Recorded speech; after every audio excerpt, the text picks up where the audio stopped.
à tout ce truc-là. J'ai vu tous les grands tableaux belges, flamands, bon,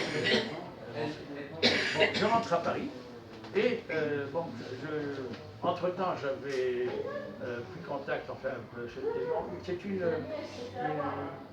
association d'étudiants juifs qui m'avait proposé une croisière en Méditerranée pour aller en Israël. Mais il y avait une croisière en Méditerranée. Je prends le train comme d'habitude, bateau à Marseille, escale, on traverse le détroit de Messine, escale à Pompéi, j'ai visité Pompéi. Ensuite, escale à Venise, j'ai vu Venise.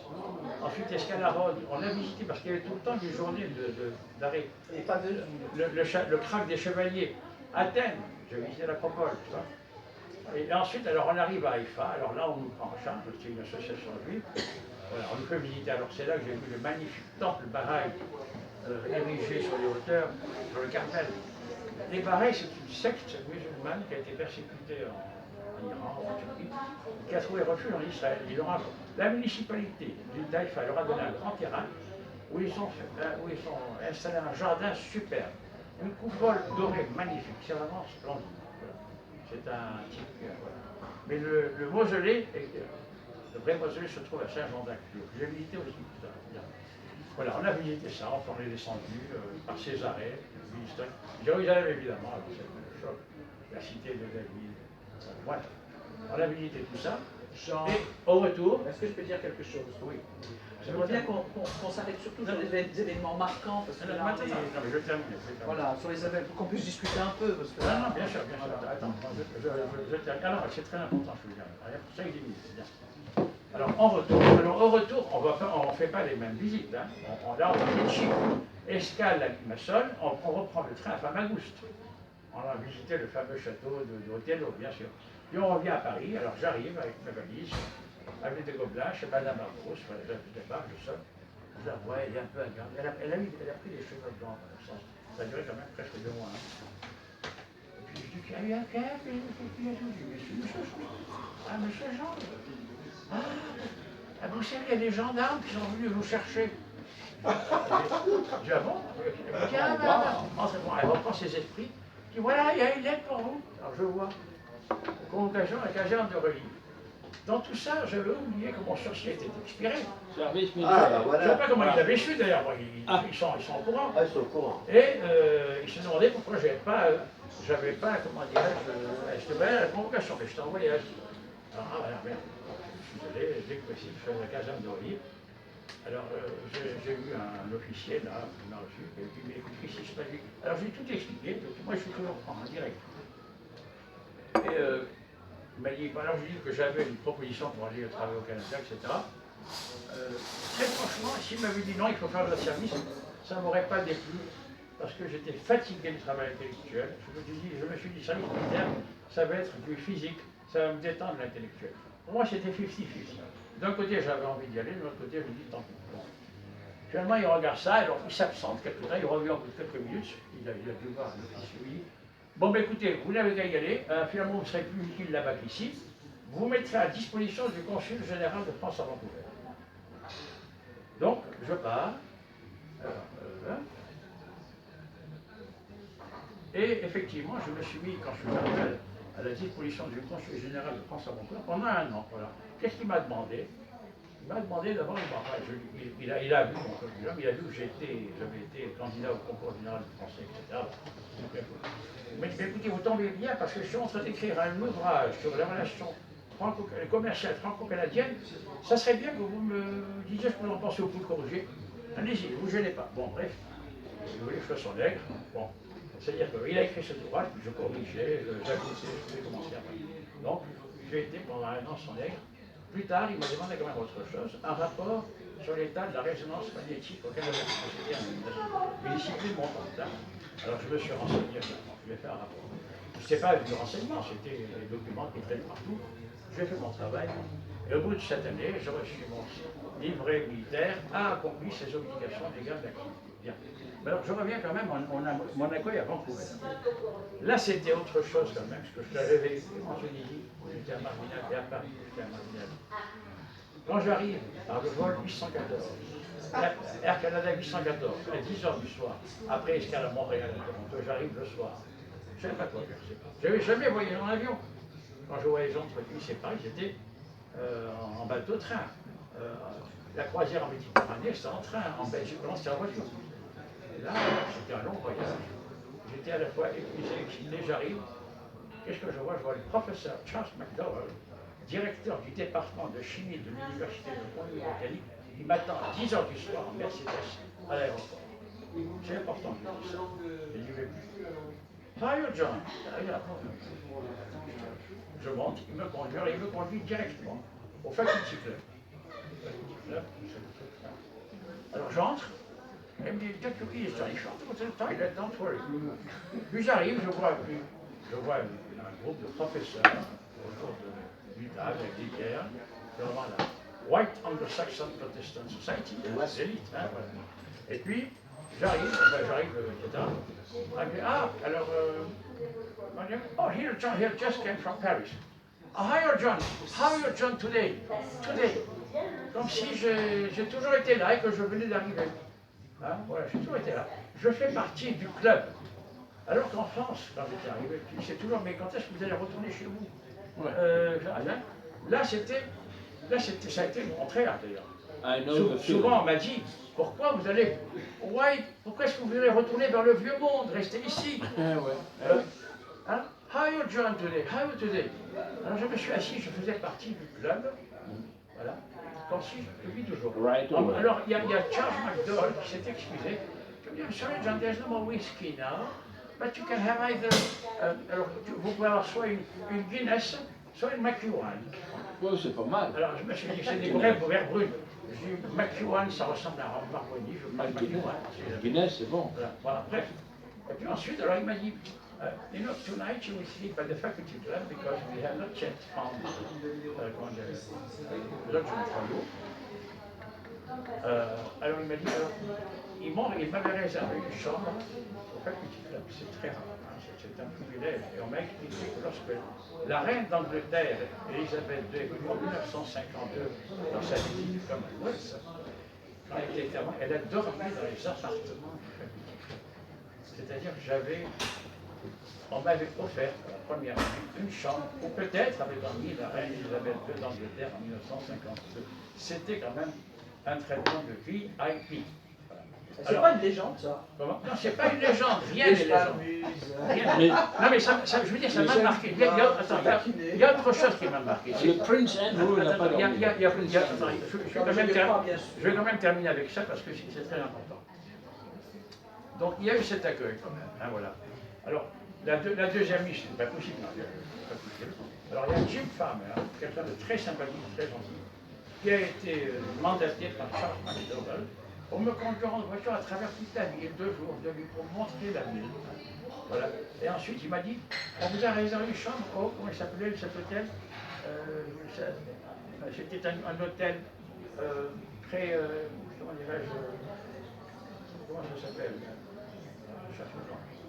Art Nouveau, qui était dans voilà. J'avais une très belle chambre avec des miroirs partout en haut. Où exactement, dans quelle ville de Québec même ou bien? C'est dans quelle ville de Canada? Vancouver. Sur la côte ouest. Sur la Pacifique. Côte ouest. Et alors, donc j'étais dans cet hôtel Devonshire, et puis ensuite, bon, je suis resté de nuit. Ensuite, il y a un professeur, McCready, qui a accepté de me louer une chambre donc, dans sa villa, qui était à Shaughnessy. C'est le quartier le plus huppé de la ville de Vancouver. C'est vraiment le top du top. Il y a une très grande villa, un très grand jardin. Un jardinier chinois qui venait, tous les matins, l'électricité était en place. Et là, ils m'ont reçu comme quelqu'un de la famille. Je prenais le petit déjeuner avec eux, et ils me conduisaient à la fac avec eux. Et il m'a projeté un film, il me montrait son voyage à Hawaï. Il avait un bateau. Ils aiment bien la navigation, c'est voilà. Bon. Je faisais partie de la famille, voilà. Et là où ça... bon, alors attends. Alors une autre chose qui m'a je me pose la question de savoir si finalement l'accueil aurait été le même dans le Canada francophone. Je crois pas. Si, c'est vraiment un état d'esprit. J'ai été aussi très bien reçu au Canada francophone, mais ça c'est après. C'est marginal, je vais aller à l'essentiel. Voilà. Vous pouvez poser une question. Donc, alors, à part le faculty, il y a eu Noël. Alors en France, je dis, c'est la laïcité. Bon, comment dirais-je, c'est la laïcité, hein, partout. En France, c'était l'esprit, comment dire, élégolâtre, la laïcité. Alors, à la fac, il fallait être de gauche. Évidemment, tu avais le choix entre stalinien, maoïste, comment dirais-je, trotskiste, ou alors tu étais socialiste, mais là c'était déjà un social traître. Et bolchevique? Voilà, ah non, mais là c'est le social traître, hein, voilà, fais attention.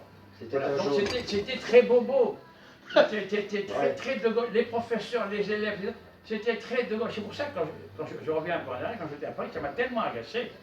Moi qui avais été séduit par le Parti communiste, par réaction envers le poujadisme de mon père, je suis allé assister à des réunions de Jean-Marie Le Pen. C'est l'époque où il avait un bandeau. Il avait un bandeau. Par réaction. Par réaction. Je pensais qu'on allait m'accueillir avec en me disant, cher juif, qu'est-ce que tu viens faire? Ils m'ont très bien accueilli, ils m'ont dit, tiens, il y a une place là-bas. Par contre, à la sortie, alors là, il y avait. Non, non, c'est pas ça. À la sortie, il y avait les CRS qui attendaient les gens. Et là, j'ai failli me faire tabasser par un. Heureusement qu'à l'époque, je courais vite. Hein. J'aurais eu le m'aurait claqué le pied. Donc j'ai aussi entre l'extrême gauche et l'extrême droite. Je ne savais plus où j'en étais. Hein, franchement, alors, c'est là-bas que je me suis refait santé spirituelle, je dirais, et presque culturelle. Voilà. Alors, j'en viens à Noël. Alors, Noël, bon, évidemment, en France, pas question. Là-bas, Noël est célébré au département de Chine. Il y avait une grande salle, un grand arbre de Noël, pas l'entrée, n'est-ce pas? Il y avait une grande salle où tout le monde, professeurs et élèves, étaient invités, il y avait peut-être 2000 places. Et alors, pour que les Chinois, les Hindous et ceux qui ne parlaient pas bien anglais puissent chanter avec les autres, les paroles étaient affichées au tableau. Il y avait le chant. Noël, Noël, bonne is the King of Israel. Vous vous rendez compte? Vous avez entendu ça en France? Oh, Tannenbaum, oh, Non, ça c'est allemand. Non, ça c'est allemand. Ça c'est allemand. Oh, come, Nat King faithful, j'ai appris par la suite que ça existait aussi en latin. Adeste, fideles, etc. Bon, je crois que c'était anglais. Bref. Alors, c'était un Noël anglais, un Noël chrétien, un Noël religieux, un Noël mystique. Je n'avais jamais vu ça en France. Tu utilises parfois quand même, mais jamais en France, la laïcité. Bien. Alors, les remises de diplômes aussi, parce que là-bas, les remises de diplômes, c'est solennel. Comme à Oxford, hein. Il y a une grande salle, tu as les différentes disciplines, le droit, la médecine, les sciences, ces différentes couleurs. Et lorsque l'impérateur arrive pour recevoir son diplôme, il pose un genou à terre, on lui donne un coup sur la tête, on lui met une sorte de truc, et puis il repart avec un parchemin sous le bras. C'était du sérieux. Hein. Ça m'a impressionné. C'était un véritable choc culturel. Et je veux dire, je suis tombé amoureux de cette ville, et c'est pour ça que je suis retourné par la suite plusieurs fois. Bien. Et c'est aussi là que j'ai rencontré mon épouse ici présente, un soir de novembre 1966. Alors elle était immigrante. Moi, je n'étais pas immigrant. Moi, j'étais là avec un visa pour travailler. J'étais détaché du CNRS. Je continuais à percevoir une partie de mon salaire CNRS et j'avais également un salaire sur place. J'étais Teaching Postdoctoral Fellow. Quand je suis arrivé, d'ailleurs, au bout de quelques jours, Charles McDowell, une fois que j'étais bien casé, etc., une fois que j'avais acheté une voiture, parce qu'il fallait prendre une voiture. Teaching, ça veut dire maître de quelque chose, conférence? Enseignant. Maître de conférence, non. Teaching, c'est un titre spécial. D'accord. Maître de conférence, c'est assistant professeur. Voilà. Donc j'étais post-doctoral fellow, j'avais fait ma thèse, c'était après-thèse, hein, et j'étais teaching parce que je faisais passer dans l'enseignement. Et il y a Jacques McDowell qui me dit, bon, John, you're going to tell some quantum mechanics to the students. J'avais des étudiants en ingénierie, parce qu'il y a toutes sortes de gens là-bas. Bon. Je lui dis, alors, moi je pensais encore naïvement que le Canada était francophone. Je lui dis, ah, mais in French? Ah, John, are you kidding? In English, of course. Mon anglais n'était pas terrible. Bon. Mais ils m'ont jeté à l'eau. En France, quelqu'un qui fait un cours avec un accent un peu tôt, mais là-bas, on s'en fout. L'essentiel, c'est d'être compris. Absolument. Et personne ne s'est moqué de moi. Par contre, il y a des élèves qui sont venus voir à mon bureau. Sir, we hadn't understood that about symmetry. Alors, moi-même, je n'avais pas très bien compris, parce que j'avais préparé la va-vite. Alors, je lui dis, I'm very busy now. Je suis très occupé maintenant. Revenez demain, je vous dirai. En fait, j'ai passé la nuit à potasser pour savoir quoi lui répondre le lendemain. Vous voyez, bon. Tout ça, c'était des chocs culturels. L'accueil, Noël, le fait d'enseigner tout de suite, on fait confiance, tu te débrouilles. Voilà, Mais on comment fait une pianiste rencontre un enseignant? elle attendait le bus, et j'attendais le bus pour rentrer en ville. Elle habitait chez son frère. Bon. Alors, il faut savoir, bon, je ne vais pas vous faire son CV, ça serait très long. Elle est diplômée du conservatoire de Helsinki en Finlande, qui est le top de, comment dirais-je, c'est comme le conservatoire national supérieur de musique et de danse à Paris. Enfin, bref. Ensuite, elle a étudié à Leningrad, à Toronto, et là, elle venait pour étudier la musique nord-américaine. Voilà. Elle avait comme professeur le professeur Weisgarber. Enfin bon, elle allait au campus, elle aussi pour étudier, mais elle habitait chez son frère. Alors que moi, j'habitais à Chauny-ici. Voilà. Donc c'est une experte de Gershwin. Voilà, c'est autre chose. Voilà. Bon, attends, on avance, parce que, si vous voulez, je termine. Voilà. On va faire l'histoire. Dans les questions, dans les questions dans quelques minutes, bien. Des questions dans quelques minutes. Alors, oui, alors, finalement, donc voilà, donc j'ai passé une année féerique, n'est-ce pas, avec ces gens-là qui étaient dans le quartier le plus huppé de Vancouver. Ah ben avec madame, ça devait être féerique. Non, mais c'était sans madame, c'était à Vancouver. C'était moi. Mon logement, le traitement que j'avais reçu à l'université, le traitement que j'avais reçu dès l'accueil à l'université. Ensuite, le logement qui était dans le quartier le plus huppé, n'est-ce pas, tout ça, c'est un premier choc culturel. Et deuxième, évidemment, c'est quand j'ai rencontré ma femme, c'était en novembre, 2-3 mois de mon arrivée. Là, elle ne parlait pas français, elle parlait que finnois et suédois, et en anglais. Moi, je parlais pas finnois ni suédois, mais un peu anglais. Bon, on a parlé en anglais, c'est comme ça que j'ai amélioré mon anglais. C'est comme ça que je me suis enraciné. Parce qu'elle aussi, ensuite, alors je vous raconte si ça vous intéresse, elle était donc étudiante en musique à l'université, mais elle était aussi première organiste de la First United Church of Canada, organiste principal de la First United Church of Canada. Bon. À un moment donné, elle me dit, ben, il y a un truc de Noël là. Comment? Attends.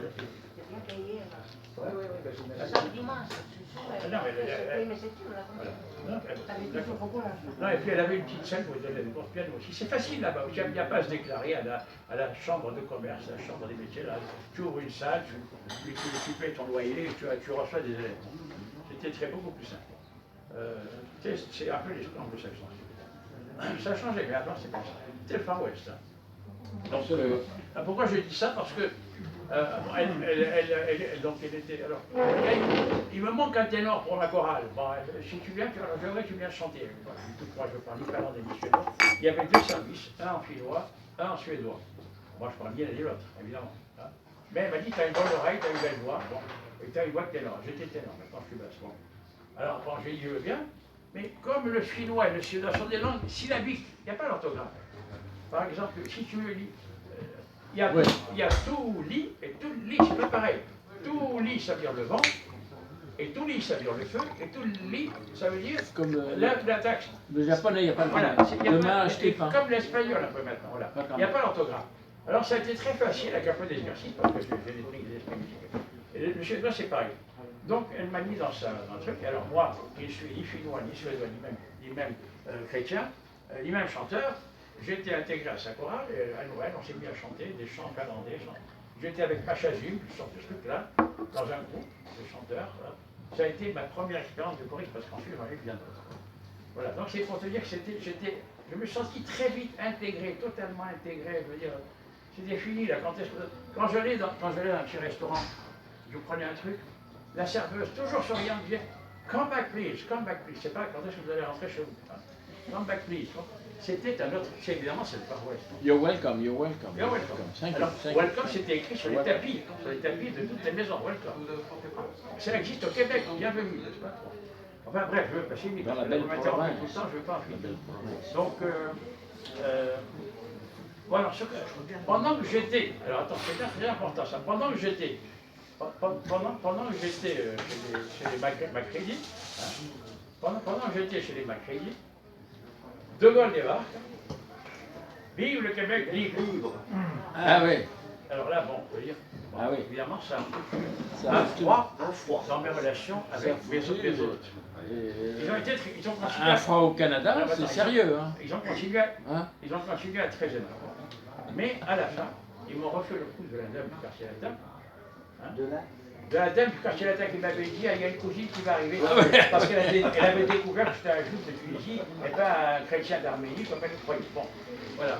Alors elle me fait, John, we are very sorry, but we cannot keep you next year because we have cousins coming from, je sais plus quoi, from From China. Ah, moi j'ai compris. Bon, on va déjà fait le coup. Tout ça à cause de De Gaulle. Voilà. Hein, voilà. J'étais devenu persona non grata. Alors, mais ils m'ont donné le temps quand même. C'est pas comme Madame Machin qui m'a laissé à la porte. Aller à la, comment dirais-je, coucher à la salle d'attente de la gare de l'Est. C'était avant, ils m'ont laissé qu'un mois, le temps de me remettre. Et c'est Maria, donc, qui m'a trouvé un logement. Alors ça, c'était dans une maison plus modeste, mais sur Kisselanos, une très belle plage qui donne sur la mer. J'avais un basement, un sous-sol en entier, avec une douche, etc. C'était les Ventouzaines. Les Ventouzaines, c'était une très grande famille. Alors eux, j'étais, bon, je veux dire, ordinaire, mais la famille Ventouzaine, c'est des agueneurs qui ont fait fortune et qui ont offert à la ville de Vancouver des jardins fleuris avec d'autres. C'est comme si un mécène offrait le bois de Boulogne à la ville de Paris. Les Hollandais. Les Hollandais. Mais il y a quand même une petite question qui me trotte dans l'esprit. Je veux dire, toi qui viens d'un pays très très chaud, Oui. Vancouver, il faisait pas très très chaud. Hein. Non, Vancouver, Comment t'as fait, Vancouver, je faisais pas froid. Non, mais c'est Non, couvert. non, C'est Vancouver, couvert. c'est C'est un couvert, climat c'est tempéré, un climat océanique. Ah, Il faisait Vancouver. très humide, Vancouver. il faisait très humide, et très humide. Il pleuvait beaucoup, mais il ne faisait pas très froid. Ça n'a rien à voir avec le Québec. Non, alors, Non. alors, si ça t'intéresse, là tu es en train de prolonger. J'ai été en cours de route, alors je suis allé à San Francisco présenter des travaux, un congrès, etc. J'ai été invité par le professeur Wallet au Québec. Bon. Très sympathique. Il m'a offert un très bon salaire. Alors lui, il voulait me prendre avec comment dirais-je, un titre permanent, hein, une tenure, comment dire. À San Francisco. En m'offrant tous les moyens que je voulais pour fonder un laboratoire de résonance magnétique à l'université Laval, à Québec, Ah, Laval. à Québec. Hein, bon. Alors qu'à Vancouver, j'étais très bien reçu, mais j'étais quand même un teaching postdoctoral fellow. Donc, il m'a, comment dirais-je, alors, moi, je suis allé pour voir, j'ai fait une conférence, tout ça. Et puis, quand je suis allé à Montréal, j'ai pris le bus pour aller à Québec, je suis passé par l'hiver, tout ça. Mais j'ai mes oreilles, mon j'ai vu le Saint-Laurent glacé. C'était pas quelques icebergs qui flottent sur la Seine en hiver. C'était la plaque. Voilà, les plaques. Mais alors on pouvait skier dessus, hein, bon. Comme plus tard en Finlande. Mais alors, finalement j'ai fait ça, puis quand elle m'a dit, alors est-ce que ça vous intéresse? J'ai dit, écoutez, vous êtes très généreux. J'étais très bien reçu là-bas. Il m'a même dit, pour me séduire, je pensais que j'étais catholique, du mon nom sur l'italien. Il y a même une petite chapelle juste à côté de notre département pour présenter vos dévotions si vous le souhaitez. Bon, je ne savais pas qu'il avait affaire. Alors, finalement, non, je lui ai dit très poli. Ça m'aurait tenté, autrement, soit été à Vancouver, j'aurais dit oui tout de suite. Mais là, je lui ai dit, écoutez, vous savez, il fait quand même très froid. Il me dit très froid, bah, c'est le climat de Moscou. Il ne fait jamais moins qu'au moins 20. Hein. Alors, pour répondre à ta question. Je ne voulais pas parler du Québec, mais ça raconte. Alors, il faut quand même que je termine. Alors, le retour à Paris a été fait via les USA. Alors, on a fait un grand... Pendant mon séjour à Vancouver, on a fait, Maria et moi, on a fait toute une virée en Californie en bus Greyhound. On était jeunes, on est passé partout, on est passé par... on était allé à Seattle, Bellingham, Seattle, Portland, San Francisco, Los Angeles, San Diego, Tijuana. On a même fait une virée à pied vers le Mexique, on est rentré par la frontière, n'est-ce pas? À un moment donné, il y avait des anciennes à Tijuana, mariage in 20 minutes. Alors, je voulais dire, mariage, tu vois, on a se marier là-bas, ça prend 20 minutes pour avoir un certificat de mariage. Bon. Alors ensuite, on est remonté par le Colorado, on a vu le Grand Canyon du Colorado avec des écureuils qui étaient dans la main. Bon, on a fait un grand voyage. On est passé par Las Vegas, par Reno. Alors Las Vegas, c'est autre chose. Là, c'est pareil, un mariage, une demi-heure. Bon. On aurait pu se marier à Tijuana, il divorcer comment dirais-je, à Las Vegas. On est remonté, on a fait un grand voyage en bus Greyhound. On a vu du pays, on était jeunes.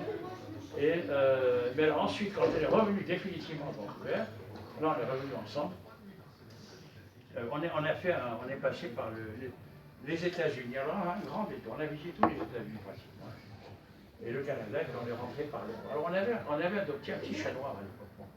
On ne voulait pas le laisser. On a amené avec un petit chat noir. Bon, alors il venait avec nous. Une fois à Baltimore, ou je ne sais plus où, à Boston, il a fallu nous faire perdre rater l'avion parce qu'il avait disparu quelque part. On l'aurait pris à l'hôtel. Puis à un moment donné, j'ai failli descendre des escaliers de secours de l'hôtel pour dire où est-ce qu'il est passé. Il était quelque part, il m'a vu descendre des escaliers, il est venu me gueuler derrière moi, je suis là. Je ne descends pas les escaliers, je suis là. Bon, bref, très sympa ce chat. On arrive à Londres. Là, on passe la douane, là, puis au moment de passer, I sir, what do you have here in this bag? I said, it's a cat. A cat! My God! You are not allowed to bring a cat here in this country. Parce que c'était, je sais plus, hein, c'était voilà. Ils avaient peur des épidémies amenées par les animaux. Ah ouais, la quarantaine. Voilà, la quarantaine, bref. Alors, il fallait le mettre en quarantaine. Je dis, mais on doit prendre l'avion dans 4 jours. Don't worry, we'll give it back to you in 4 days. Alors, le chat, normalement, il y a une voiture escortée par des motards qui arrivent, qui prend tous les animaux, hein, bon. Je veux dire, tous les cas avec des chiens, des chats. Et là, mon chat hein, a eu droit. Il a eu droit à une. Mon chat a eu droit à une escorte privée avec motard. Bon. Et puis quand on a repris l'avion pour rentrer à Paris, à l'aéroport, alors là, le chat n'arrivait pas. Alors je lui ai dit, l'avion a dû être retardé d'une demi-heure. À cause du chat. Parce que le chat avait grimpé sur un arbre. Il a failli aller le chercher. Bon, ça, c'est des anecdotes que je ne voudrais pas raconter. Oui, alors, attends, je termine. Même le chat d'Iran n'a pas réussi. Je termine quand même, là, Je termine. Alors, donc, j'ai eu ma période canadienne. Ça, c'était 66-68. Je suis retourné en 69 pour un congrès où je rencontrais le professeur Herder, philosophe en 74. J'ai fait un grand tour du Canada. En 75-76, un an à nouveau, mais là, j'étais avec mes enfants. Là, j'étais visiting HSF professeur. Et puis, après, je suis rentré pour parce que marié avec la famille. Ensuite, j'ai eu ma période espagnole et sud-américaine. J'ai eu ma période suédoise. Combien d'années en Suède? Non, j'allais souvent tuer. Quand j'y vais, ça veut dire que je collaborais avec des Espagnols, ça a duré des années et des années. J'allais de temps en temps. En Suède, c'est pareil. Je collaborais avec des Suédois, j'allais de temps en temps. Ça se recouvrait derrière les périodes. Mais c'était pas un collaborateur. Ensuite, j'avais ma période bulgare la plus longue. La plus longue. Sans parapluie. Comment? Alors, il y a un détail. Oui, alors, pour la période suédoise, il y a un point important, c'est que mon collègue Anderson avait une femme qui travaillait à l'hôpital de Linköping. Elle était, il s'intéressait à interpréter des analyses, on faisait des radiations, tout ça, on prenait des échantillons en résonance magnétique. Il fallait interpréter des spectres. Et moi, j'avais un programme qui était très connu, c'est pour ça que j'avais fait une pièce.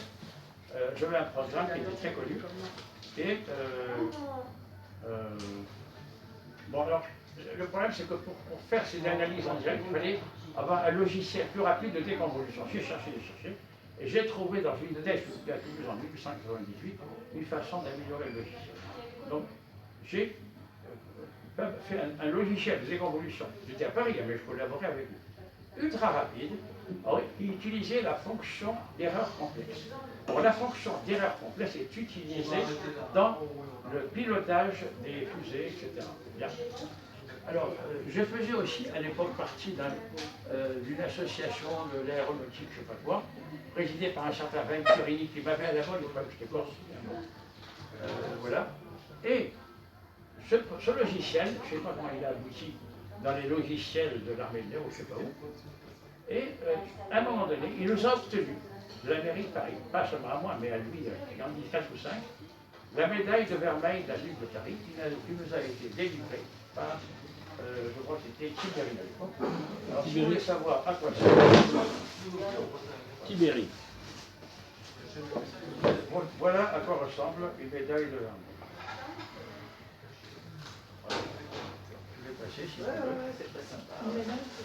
Bon, c'est en argent, en or ou Non, c'est Vermeil, c'est argent plaqué or. argent plaqué Vermeil, or. c'est argent plaqué or. Je pensais que Vermeil c'était le nom. Non, non, Voilà. c'est l'alliage.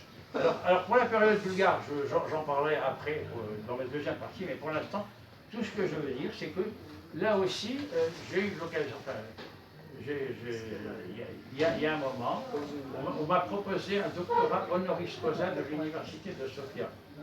Est-ce que tu sais, il y a plusieurs doctorats honoris causa par an, mais il y en a un par pays. Est-ce que tu sais quel est le Français qui a eu le doctorat honoris causa de l'université de Sofia avant moi? C'est François Mitterrand. Parce qu'il était l'ami de Génou Gelef, alors qu'il était dissident. Et le jour où il est devenu président de la République, là, il a eu le doctorat. Alors ensuite, ça a été moi. Il y a eu une cérémonie, c'est très spectaculaire, la musique, tu sais, sacrée, etc. Bon, bref. Alors, à quoi ressemble un doctorat honoris causa? Voilà à quoi ça ressemble. Alors, il y a un diplôme, il y a un parchemin écrit en bleu slavon, et ça, c'est à ça que ressemble. Ah, c'est sympa. Moi, je vais mettre autour du cou, là. Question de dire, voilà, honoris causa. Et alors ensuite, par la suite, je me suis dit, parce que je connaissais beaucoup de gens là-bas, hein, C'est sympa, regarde. je connaissais beaucoup de gens là-bas. Hein. J'étais très estimé parce que je leur ai obtenu beaucoup d'argent de la Commission européenne à l'époque. À l'époque, la Commission européenne voulait détacher les pays de l'Est de la Russie, de l'Union soviétique. Donc, tous les projets, pour ceux qui tiennent la route, étaient acceptés. Donc, ils ont obtenu beaucoup d'argent, ils ont rénové leur parc informatique, etc. L'Institut d'énergie nucléaire, l'Institut chimie organique, l'Institut, ils ont tous eu, je veux dire, des retombées du réseau que j'avais créé. Donc, ils m'ont proposé, alors ensuite j'ai fait des cours bien sûr, pour le doctorat honoris causa, voilà. Donc je passe là-dessus. Je connaissais beaucoup de gens, et je connaissais même un ancien ministre de la recherche, Mathieu Mathieu. Et je dis à mon collègue direct pour cette page, je lui ai dit, mais pourquoi on ne tiendrait pas pour Sarkozy, puisqu'il a obtenu la libération de la filière burgare. Il m'a dit, bonne idée, genre excellente idée, il parlait très bien français. Il parlait très mal anglais, mais très bien français.